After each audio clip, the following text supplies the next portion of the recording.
Hello friends, welcome to my channel fake mom move. আজকে যে বিষয়টি নিয়ে আপনাদের সঙ্গে আমি আলোচনার জন্য এসেছি সেটি এই সময়কালে খুবই গুরুত্বপূর্ণ একটি বিষয়।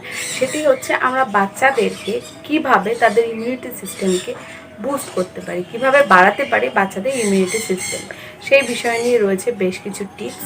তো চলুন শুরু করা যাক তাহলে আজকের বিষয়। সবার প্রথমে একটা জিনিস বলে থাকি, বিশেষত আমরা পেরেন্টসরা কী করি, ধরুন কোনো বাচ্চা যতদিন না কোনোভাবে অসুস্থ হয়ে যাচ্ছে ততদিন পর্যন্ত কিন্তু আমরা খুব বেশি বাচ্চাদের ইমিউনিটি সিস্টেমটাকে কীভাবে বাড়াতে হবে বা সেই ইমিউনিটি সিস্টেমকে কীভাবে তাদের ওই স্ট্রেংথটাকে ধরে রাখতে হবে সেই বিষয়টার উপর কিন্তু সবসময় নজর দিতে পারি না। যখন ধরুন কোনো বেবি অসুস্থ হয়ে গেল, দেন আমরা সবসময় ভাবি যে শরীরটাকে কী করে ভালো করতে হবে বা ডক্টরের কাছে তখনই কিন্তু আমরা যাই এবং ডক্টর আমাদের যা যা প্রেসক্রাইব করেন বা যা বলেন সেগুলো কিন্তু আমরা ওনার কথা মতন শুনে থাকি। তো ধরুন আমরা সেইগুলো যদি না করে আমরা যদি এমনি রেগুলার বেসিসে বাচ্চাদের ডায়েটে এমন কিছু কিছু খাবার অ্যাড করি যেটাতে তাদের ইমিউনিটি সিস্টেমটা বুস্ট হবে, সেটা করলে বেশি ভালো হয় নাকি? আমার মনে হয় সেটাতে বেশি ভালো হয়। তাহলে আমাদের পেরেন্টসদের কী কী করণীয় সেটা কিন্তু আমি আপনাদের কাছকে জানাবো। নাম্বার 1 পয়েন্ট আমি আপনাদেরকে বলি যে সবার প্রথম বাচ্চাদের ধরুন যখন ঠান্ডা লাগছে, গলায় যখন কোল্ড কফ হয়ে রয়েছে, তখন কিন্তু আমরা অবশ্যই বাচ্চাদেরকে আদার রস, আদার রস সেটা কিন্তু মধুর সঙ্গে মিশিয়ে দিতে পারি। ঠান্ডা যদি ধরুন নাও লেগে থাকে তাহলেও কিন্তু আমরা তাদের যে ডেলি খাবার রয়েছে সেটার মধ্যে কিন্তু আদাটাকে অ্যাড করব। তাদের ডাল করুন বা তাদের সবজি বানান, যেটাই করুন না কেন, আমরা কিন্তু অবশ্যই আদা অ্যাড করব। আদাতে কিন্তু প্রচুর পরিমাণে শক্তি দেবে, যেটাতে তাদের ঠান্ডা মানে কোল্ড কফটা যাতে না ঝট করে লেগে যায় সেই বিষয়টা কিন্তু আদা অবশ্যই অনেকটা সাহায্য করে। আর একটা জিনিস বলি, সেটা হচ্ছে কি রসুন কিন্তু আমরা সবাই জানি রসুন কিন্তু আমাদের শরীর গরম করতে খুব হেল্প করে। সো যখন আমাদের ধরুন ঠান্ডাও লাগে, বাচ্চাদের ঠান্ডাও লাগে, আমরা বড়রা এবং বাচ্চারা দেখবেন আমরা কিন্তু রসুনটাকে কিন্তু খাই। তো বাচ্চাদের খাওয়ারও ট্রাই করবেন যাতে রসুনটাকেও কিন্তু রেগুলার বেসিসে অল্প হলেও কিন্তু রাখা যায়। কারণ কি হচ্ছে, রসুনটাও কিন্তু কাশি যদি লেগে থাকে না, বাচ্চাদের যদি কাশি হয়ে থাকে তাহলে কিন্তু যদি আমরা রসুনটা খাওয়াই, ধরুন প্যানে একটু ফ্রাই করে যদি রসুনটাকে অল্প খাওয়ানো যায় তাহলে কাশিটার থেকে কিন্তু বাচ্চারা অনেকটা রিলিফ পাবে। এবং দেখবেন এটাতে না ইনস্ট্যান্ট একটা এফেক্ট থাকে, মানে ধরুন আজকে আপনি সারাদিন যদি 1-2 বার খাওয়ান অল্প অল্প কোয়ান্টিটিতে, দেখবেন নেক্সট ডে কিন্তু আপনার রসুনটার জন্য কিন্তু কাশিটা অনেকটা কম হবে। তো অবশ্যই কিন্তু খাবারের মধ্যে আদা এবং রসুনটাকে অবশ্যই ইনক্লুড রাখবেন। সেকেন্ড পয়েন্ট গেল, আমি থার্ড পয়েন্টে আসি, সেটা হচ্ছে গিয়ে টার্মারিক তো যে সবাই জানি, আমরা ছোটোবেলা থেকে শুনে আসি যে হলুদের কিন্তু প্রচুর গুণাবলী। তো আমরা চেষ্টা করব কিন্তু হলুদও বাচ্চাদের খাবারের মধ্যে সব সময় রাখার জন্য। দেখুন আমরা বিশেষত রান্নাতে হলুদ ব্যবহার করি, গরমকালে দুধের সঙ্গে হলুদ মিশিয়ে খাওয়াটা একটু কঠিনই হয়। তো আমরা চেষ্টা করব যাতে করে দুধের সঙ্গে একটু হলুদ মিশিয়ে খাওয়া যায়, কিন্তু সেটা শীতকালে বেশি খাওয়া সম্ভব হয়, গরমকালে সম্ভব হয় না। তো তার অল্টারনেটিভ ওয়ে আপনারা কোনোভাবে কিন্তু হলুদটাকে কিন্তু বাচ্চাদের খাবারে অবশ্যই রাখবেন। পরের পয়েন্টে আমি আসি, সেটা হচ্ছে গিয়ে নাটস। বিভিন্ন ধরনের যে নাটস রয়েছে, আমন্ড বলুন, কাজু বলুন, পেস্তা বলুন, কাঠবাদাম বলুন, ওয়ালনাট বলুন, বিভিন্ন ধরনের যে নাটস রয়েছে, নাটস কিন্তু বাচ্চাদের ইমিউনিটি বুস্ট করার জন্য ভীষণ উপকারী। নাটসের মধ্যে কিন্তু বিভিন্ন ধরনের ভিটামিন থাকে, মিনারেল থাকে, ওমেগা থাকে, বিভিন্ন ধরনের ভিটামিন থাকে, সেইগুলো কিন্তু নাটস কিন্তু বাচ্চাদেরকে ইমিউনিটি বুস্ট করতে খুব হেল্প করবে। এবার বলি, একদম যারা ছোটো বাচ্চা রয়েছে, যারা ধরুন ভালো করে চিবিয়ে খেতে চায় না বা পারে না, তাদের জন্য কিন্তু আপনারা নাটস কিন্তু পাউডার বানিয়ে দুধ বা তাদের কোনো খাবারে মিশিয়ে খাওয়াতে পারেন। আর যারা বড় বাচ্চা রয়েছে তারা তো এমনি চিবিয়ে খেতে পারবে, তো তাদেরকে কিন্তু নাটস দেবেন। ট্রাই করবেন রেগুলার বেসিসে 2-4টে করে নাটস কিন্তু দেওয়ার জন্য। শীতকাল হলে একটু কোয়ান্টিটিটা আপনারা বাড়াতে পারেন, যেহেতু গরমকাল সেই জন্য বলবো কিন্তু নাটসটা কিন্তু একটু বুঝে আপনারা দেবেন, কিন্তু দেবেন নাটস।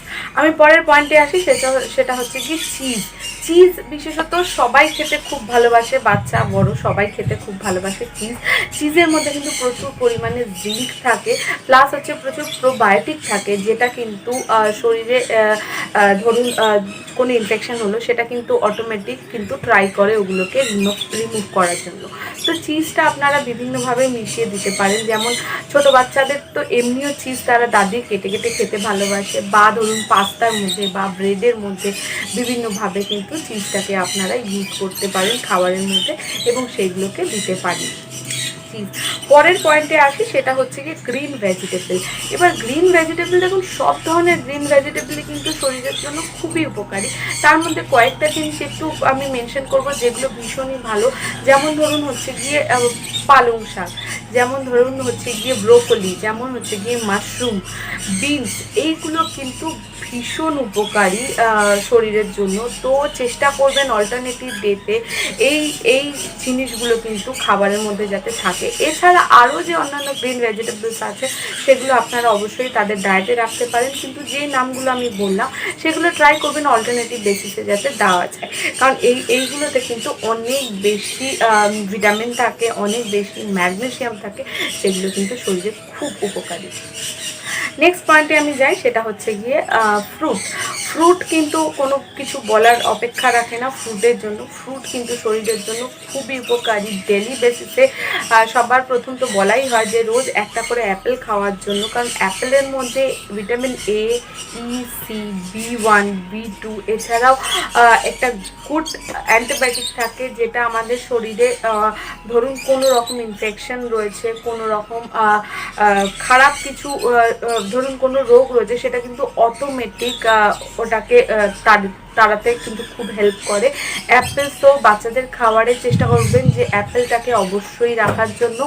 এবার যারা ধরুন একদম ছোট বাচ্চা রয়েছে তাদের জন্য অ্যাপেলটা আপনারা সিদ্ধ করে খাওয়াতে পারেন। আমি বলতে যাচ্ছি 6 মাসের উপরের বাচ্চাদের কথা বলছি, একদম ছোট যারা, অ্যাপেলটাকে কিন্তু আপনারা বয়েল করে খাওয়াতে পারেন, তবে ওভার কুক কখনোই করবেন না, বয়েল করে খাওয়াতে পারেন। যারা একটু বড় হয়ে যাচ্ছে, যারা চিবিয়ে খেতে পারে, তাদের তো অ্যাপেল অবশ্যই চিবিয়ে মানে এমনভাবেই পিস করে দেবেন যাতে তারা চিবিয়ে খেতে পারে অ্যাপেল।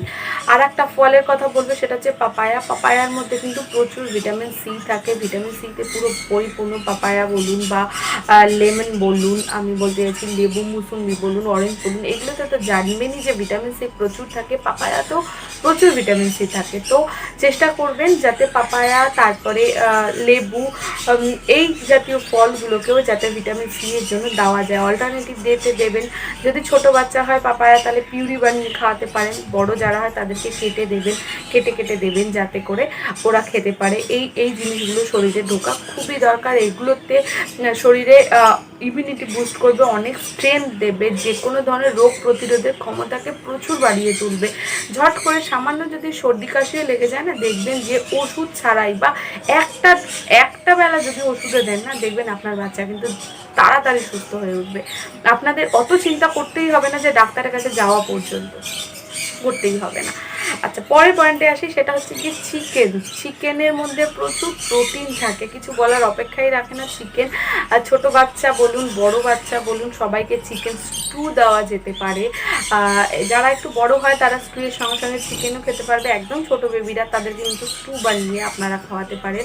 ওটা কিন্তু ঠান্ডা লাগার থেকে ভীষণভাবে উপকার দেয়। ঠান্ডা যদি লেগে থাকে তাহলে কিন্তু চিকেন স্যুপ বা ধরুন জ্বর হলে মুখের টেস্ট পরিবর্তনের জন্য কিন্তু চিকেনের স্টু বা চিকেন স্যুপ খুব উপকারী। এছাড়াও চিকেন বিভিন্নভাবে রান্না করে টেস্ট অনুযায়ী কিন্তু আপনারা আপনাদের বাচ্চাকে খাওয়াতে পারেন। চিকেন, ডিম দিতে পারেন। আমি কিন্তু আমার বেবিকে রোজ, গরমের সময়ও বলছি, আমি কিন্তু রোজ ডিম দিই, তবে সময় বুঝে দিই। দেখুন গরমকালে বিশেষত কী হয়, চেষ্টা করবে ব্রেকফাস্টে ডিমটা রাখার জন্য, তাহলে কি সারাদিন তারা খেলাধুলা প্রচুর পরিমাণে জল খেয়ে সেটা আরামসে ডাইজেস্ট হয়ে যাবে। এবার যদি একটু ঠান্ডার সময় আসে তাহলে আপনি যে কোনো টাইম কিন্তু ডিমটা দিতে পারেন, ব্রেকফাস্ট বা লাঞ্চ বা ডিনার যখন খুশি আপনি ডিমটা দিতে পারেন। কিন্তু ডিমও কিন্তু ট্রাই করবেন যাতে বাচ্চাদের খাবারের মধ্যে থাকে। মুরগির ডিম অবশ্যই কিন্তু বাচ্চাদের খাবারের মধ্যে রাখার চেষ্টা করবেন। আমি নেক্সট পয়েন্টে আসি, সেটা হচ্ছে কি ভিটামিন ডি। ভিটামিন ডি এমন একটি জিনিস যেটা প্রত্যেকটা বাচ্চার ক্ষেত্রে, প্রত্যেকটা বড়োদের ক্ষেত্রে, সবার ক্ষেত্রে খুব দরকার। ভিটামিন ডি আমাদের শরীরকে ইনস্ট্যান্ট এনার্জি দেয়। ভিটামিন ডি আমাদেরকে ঝট করে ঠান্ডা, সর্দি, কাশি এগুলো লাগার থেকে বাঁচায়। ভিটামিন ডি আমাদের হাড়কে শক্তি দেয়। তো ভিটামিন ডি খুবই উপকারী। দেখবেন যে একদম ছোট বাচ্চা যারা থাকে, 1 থেকে 2 বছরের বাচ্চাদের জন্য ডেলি বেসিসে ডক্টর একটা ড্রপ দেয় ভিটামিন ডি এর, যেটা রোজ খাওয়াতে হয় 2 বছর পর্যন্ত প্রায়। তারপরে কিন্তু ডক্টর দেন না। তো আপনারা কি করবেন, ভিটামিন ডি এর জন্য কিন্তু ওষুধের মাধ্যমে না গিয়ে আমরা কিন্তু রোদ্দুরের মধ্যে বাচ্চাকে 10 মিনিট কিন্তু রাখতেই পারি। তবে একদম দুপুরের কড়া রোদে না রেখে সকালে যে রোদটা থাকে ধরুন, সেখানে 10 মিনিট আপনাদের ছাদে বা বাড়ির একদম সামনে বা ব্যালকনিতে বা জানলায় যেখানে রোদ্দুর আসছে ভালো, সেখানে কিন্তু 10 মিনিট তাদের সঙ্গে খেলা করতে পারে। সেটা কিন্তু ভিটামিন ডি অটোমেটিক শরীরে ঢুকবে। ভিটামিন ডি কিন্তু মানে একজন মানুষের শরীরে মোটামুটি ঢুকে মোটামুটি কাজ করতে ভালো মতন সময় লাগে, কিন্তু প্রায় 3 মাস মতন। তো সেইভাবে আপনারা একটুখানি টাইম নিয়ে শুরু করুন। আমার মনে হয় অনেকটা বেশি উপকার পাবেন এটাতে। আমি কিন্তু আমার বেবির জন্য এটাতে অনেক বেশি উপকার পাই। পরের পয়েন্টে আসি হচ্ছে কি জল। দেখুন, এতগুলো খাবারের কথা বললাম আমি, কিন্তু তার মধ্যে একটা ভীষণ ইম্পর্টেন্ট, একটা গুরুত্বপূর্ণ জিনিস হচ্ছে কিন্তু জল। জল কিন্তু আমাদের জীবনের একটা অনেক বড় রোগ প্রতিরোধক হিসাবে আমরা মানতে পারি জলকে। তো পর্যাপ্ত পরিমাণে জলটা বাচ্চাদের দেবেন। ছোট বাচ্চাদের যেরকম কোয়ান্টিটি যতটা হওয়া উচিত ততটা দেবেন, বড়দের যতটা দেওয়া উচিত ততটা দেবেন। নিশ্চয়ই জলটা অবশ্যই বাচ্চাদেরকে খাওয়াবেন। নর্মালি বাচ্চারা কিন্তু দাঁড়িয়ে থেকে জল খেতে চায় না। তো আপনারা পেরেন্টসরা ট্রাই করবেন যাতে দাঁড়িয়ে থেকে জলটা একটুখানি সামনে দাঁড়িয়ে থেকে খাওয়ানোর জন্য জলটা খাওয়াবেন। আর লাস্ট একটা, যেটা কোনো পয়েন্টের মধ্যেই আসে না, কিন্তু এটা ছাড়া একদম আমাদের শরীরের সুস্থতা বলুন বা এনার্জি বলুন, যেটা অপূর্ণ থেকে যায়, সেটা হচ্ছে কিন্তু ঘুম। একটা প্রপার স্লিপের কিন্তু খুব দরকার। সঠিকভাবে সঠিক সময় মতন একটা একদম কোনো উইদাউট এনি ব্রেক ঘুমটা যদি হয়, দেখবেন আপনাদের বাচ্চারা একদমই অসুস্থ হয়ে পড়বেও না। যদি ধরুন বাই চান্স অসুস্থ হয়েও পড়ে না কখনো, দেখবেন খুব তাড়াতাড়ি রিকভার করে যাবে। মানে আপনাদের ডক্টরের কাছে যেতেও হবে না, ঠাকুর না করুক বড় কিছু হওয়া পর্যন্ত কখনোই যেতে হবে না, খুব তাড়াতাড়ি বাচ্চারা সুস্থ হয়ে যাবে। তো এই ছিল আজকের আমার টপিক, আজকের আমার পয়েন্ট। আশা করি এই টপিকটা আপনাদের কাছে যথেষ্ট হেল্পফুল থাকবে। যদি ভালো লাগে আমার ভিডিওটা, তাহলে অবশ্যই আমার চ্যানেলটি কিন্তু সাবস্ক্রাইব করবেন, লাইক করবেন, শেয়ার করবেন। তাহলে শেষ করলাম এই বলে আমার ভিডিওটি। থ্যাংক ইউ, সবাই খুব ভালো থাকবেন।